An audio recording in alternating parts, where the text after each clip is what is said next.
Hey guys, what's up? My name is Vaishnavi and welcome back to another video. Like the title suggests, this is sort of a continuation from the previous video that I made. In this video, I'll try my best to help you guys out on how to ace your US clinical experience. So let's get right into the video. Okay, so after you've secured your electives or observerships or sub-internships, you'll be wondering, about the next step and what do I buy, what do I take to my electives. So I'll just give you a list of things that will help you to be ready for your US clinical experience. Firstly, I think some formal wear for sure. So basically, you wear formal wear usually on your clinic days. So probably 4 pairs should be more than enough. You have scrubs. People going for internal medicine rotations, they usually wear scrubs the whole day. It's better to take a good 4 to 5 pairs of scrubs. You can buy them from any website of your choice. For surgery rotations, you're usually supposed to wear the OR scrubs for the OR, so you end up wearing that the whole day. You don't use as many of your own pair of scrubs that you buy from outside. Some hospitals are okay with you wearing your own scrubs, but it would be preferable to wear their specific OR scrubs.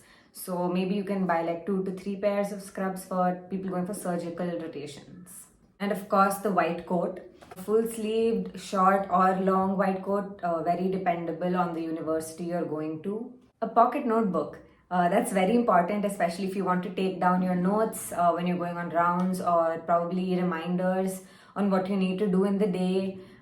It's very helpful, trust me. These are all the things that will be required during your time in the hospital. Now, for requirements outside of the hospital. Firstly, medicines. Very, very, very important. There are a lot of medicines that you don't get over the counter in the United States, so it's better to carry basic medication like paracetamol, antihistamines, etc. It will definitely save you a lot of money. Of course, don't forget your documents like your visa, your passport. These are the most important documents you will require. And then your invitation letter from the university for the elective. And if required, travel insurance, health insurance.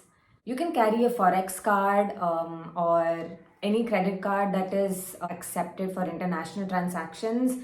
And also, you can carry cash. Cash is accepted in most places. Of course, if you're going during the winter months, probably from November to Feb, very dependent on the state again, don't forget to carry some good winter clothes. In the US, layering is key. It's not about how thick a jacket you wear if you're just wearing a t-shirt inside. It's very optimal to layer your clothes, which will help you against the cold. Lastly, sneakers or shoes. These are what will get you throughout the day. You'll be on your feet for a good proportion of the day, and make sure to wear very comfortable sneakers or shoes of your choice. So until now, I've told you what all are the things to take for your electives. So let's come to the most important part, which is what to do on the elective and how you can probably stand out from the rest and make a very good impression. The first and most important thing is to show up on time. To be very honest, it is preferable to show up before the given time to you. But secondly, be enthusiastic, show that you're interested, be eager to learn. You can ask questions. You can tell them that you have worked on cases like this before. Go back and do some homework on what you're learning on that day so that they also know that you're enthusiastic and eager about what you're seeing in the hospital. Thirdly, if you have access to the EMR, which is the electronic medical record system, make sure to learn how to write notes. Of course, this will be very beneficial to you. It will help you get acquainted with the healthcare system. Fourth, ask if you can present cases on rounds. Most places are very welcome to this. So if you can, come in early or stay back late the previous day and get to know everything there is to know about the patient. And when you come in early the next day, figure out their vitals overnight and present the patient. When you're presenting the case, the most important thing is what you want to do. So you have to give them your plan of management. That's very important, more than just the history and the examination. Even if it's wrong, as long as you're putting in effort to figure out the right thing, always come to a conclusion or give them your proposed plan of management. If you don't know about a certain topic that was discussed during rounds that day, Go back home, read about that topic extensively, ask questions the next day, or at least show that you have put an effort to know more about the patient and the case. And lastly, which I feel is a very underrated point and people don't think about it as much, is don't act like a know-it-all, don't be a suck-up. People can tell if you're not being genuine. And when I say don't be a know-it-all, what I mean is if the attending is asking a resident a question, don't go out of turn and answer the question. This will undermine the resident as well as not leave a good impression on your behalf. Just be genuine, be yourself, and people will really appreciate that.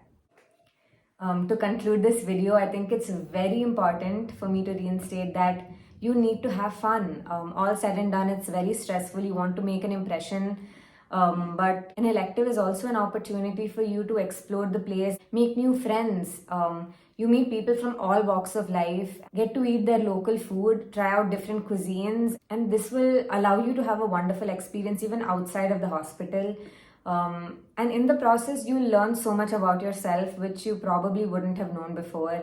Okay guys, that's it for today's video. I hope this video was helpful. A very important aspect of a rotation is the letter of recommendation or the LOR, and I know I didn't touch upon that in this video, but I thought that deserves a separate small video. So I'll definitely make a video on that next. And yeah, if you have any other questions, please make sure to leave them down in the comments below and I will try my best to answer them. Thank you so much for watching and I will see you in the next one. Love me